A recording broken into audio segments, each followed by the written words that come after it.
വീട്ടിൽ നിന്ന് പണം കണ്ടെത്തിയതിന് പിന്നാലെ ഡൽഹി ഹൈക്കോടതി ജഡ്ജി യശ്വന്ത് വർമ്മയ്ക്കെതിരെ നടപടിയുമായി സുപ്രീം കോടതി കൊളീജിയം. യശ്വന്ത് വർമ്മയെ അലഹബാദ് ഹൈക്കോടതിയിലേക്ക് മടക്കി അയക്കാനുള്ള ശുപാർശ കേന്ദ്ര സർക്കാരിന് കൈമാറി.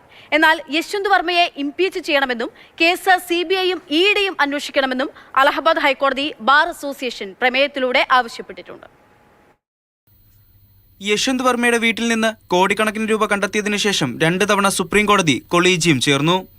രണ്ടാമത്തെ യോഗത്തിലാണ് യശ്വന്ത് വർമ്മയെ അലഹബാദ് ഹൈക്കോടതിയിലേക്ക് മാറ്റാൻ തീരുമാനമായതും പിന്നാലെ ശുപാർശ സർക്കാരിന് കൈമാറിയതും. എന്നാൽ കളങ്കിതനായ ജഡ്ജി തുടരുന്നത് ജനാധിപത്യത്തിന് അപകടമാണ് എന്ന് ചൂണ്ടിക്കാട്ടി അലഹബാദ് ഹൈക്കോടതി ബാർ അസോസിയേഷൻ സുപ്രീം കോടതി ചീഫ് ജസ്റ്റിസിന് കത്തെഴുതി. പാർലമെന്റിന്റെ ഇരുസഭകളിലും പ്രതിപക്ഷം ഇന്ന് വിഷയം ഉന്നയിച്ചു. അടിയന്തര പ്രമേയത്തിന് അവതരണാനുമതി നിഷേധിച്ചതോടെ പ്രതിഷേധം വീണ്ടും ശക്തമാക്കിയെങ്കിലും വിഷയം അവതരിപ്പിക്കാൻ അവസരം ലഭിച്ചില്ല. രാജ്യസഭാ പ്രതിപക്ഷ നേതാവ് മല്ലികാർജ്ജുൻ ഖാർഗെയും സഭാ നേതാവ് JP നദ്ദയും വിളിച്ച് ചർച്ച നടത്തിയ ഉപരാഷ്ട്രപതി ജഗ്ദീപ് ധൻഖർ തെളിവുകൾ പുറത്തുവിട്ട സുപ്രീം കോടതി നടപടിയെ അഭിനന്ദിച്ചു. ചരിത്രത്തിൽ ആദ്യമാണ് സുപ്രീം കോടതിയുടെ ഇത്തരം നടപടിയെന്ന് ചൂണ്ടിക്കാട്ടി. മാതൃഭൂമി ന്യൂസ്, ഡൽഹി.